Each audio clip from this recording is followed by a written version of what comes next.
No dia em que se completaram 3 meses que os israelitas haviam saído do Egito, eles chegaram ao deserto do Sinai e acamparam ali diante do Monte Sinai, ou Monte Horebe, ou Monte de Deus. Ali eles teriam um encontro com Deus que mudaria a sua identidade e lhes traria uma nova dinâmica de vida.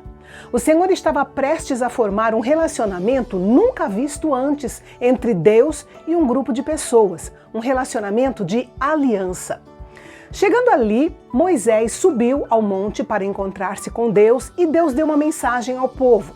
Primeiro, Deus disse que eles seriam uma propriedade exclusiva dele.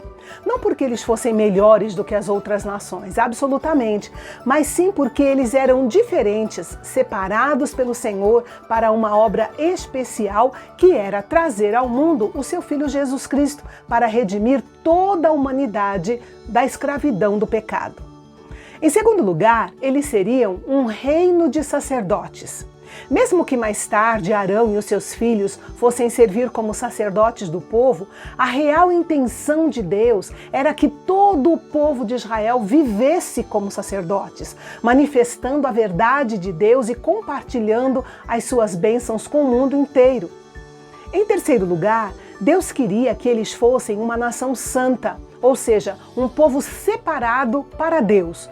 O povo deveria viver de modo que o Senhor participasse ativamente de cada área de suas vidas, incluindo o que eles comiam, o que eles vestiam, com quem se casariam, como sepultariam os seus mortos, a sua vida espiritual e assim por diante, tudo. O apóstolo Pedro tomou emprestado o conjunto de imagens do versículo 6 desse capítulo e chamou a igreja cristã de geração eleita, sacerdócio real, nação santa, povo exclusivo de Deus, para anunciar as grandezas daquele que os chamou das trevas para a sua maravilhosa luz. Assim como o povo de Israel, o povo de Deus nos dias de hoje deve mostrar às pessoas de todo o planeta, por meio das suas palavras e atos, como Jesus é maravilhoso e poderoso. Quando desceu do monte, Moisés reuniu as autoridades israelitas e expôs tudo aquilo que Deus havia dito. E eles então se encarregaram de informar ao povo. Nós vemos aqui um padrão importante estabelecido por Deus. Primeiro, ele nos torna cientes da sua presença. Depois, ele faz uma pergunta: você vai me ouvir, obedecer e me seguir? E aí, se respondemos sim, ele entra em um relacionamento conosco e começa a nos familiarizar com a sua vontade para as nossas vidas. Mas se nós respondermos não, a conversa termina, pelo menos por enquanto, mas também pode ser para sempre. Depois que o povo respondeu que estava disposto a obedecer ao Senhor, ele disse que iria descer sobre o monte e que todos iriam ouvir a sua voz. Mas antes desse dia, todos deveriam se purificar e lavar as suas roupas. Parece estranho esse pedido de Deus para que eles lavassem as suas roupas, mas lavar-se e trocar de roupas nas Escrituras muitas vezes servia para marcar um recomeço, e era o que estava prestes a acontecer. O Senhor instruiu Moisés a colocar barreiras para manter o povo afastado do monte. Quem cruzasse esse limite, fosse homem ou animal, seria morto.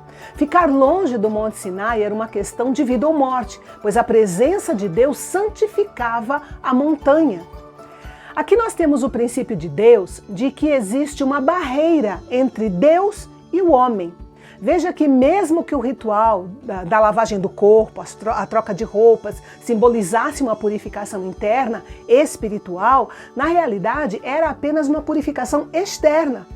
Esta é uma lição que aponta para a única maneira para a qual a humanidade pode ser purificada espiritualmente, através de Jesus Cristo, que por meio da sua morte e ressurreição abriu um novo e vivo caminho para a presença de Deus, dando-nos a oportunidade de nos relacionarmos com Deus como seus filhos amados.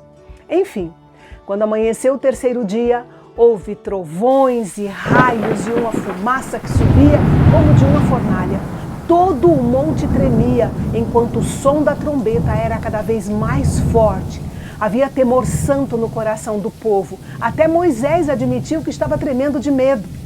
Moisés então falou com o Senhor, ele respondeu e todo o povo ouviu e compreendeu.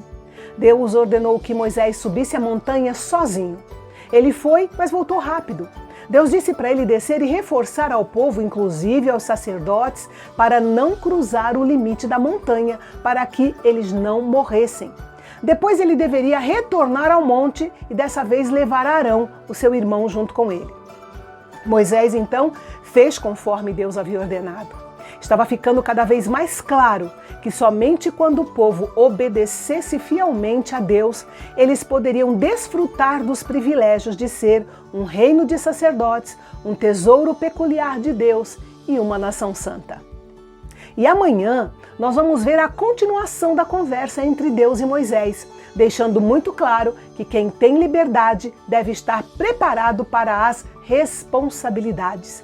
Isso nos ensina uma lição extraordinária em pleno século XXI. Não deixe de conferir. Até amanhã.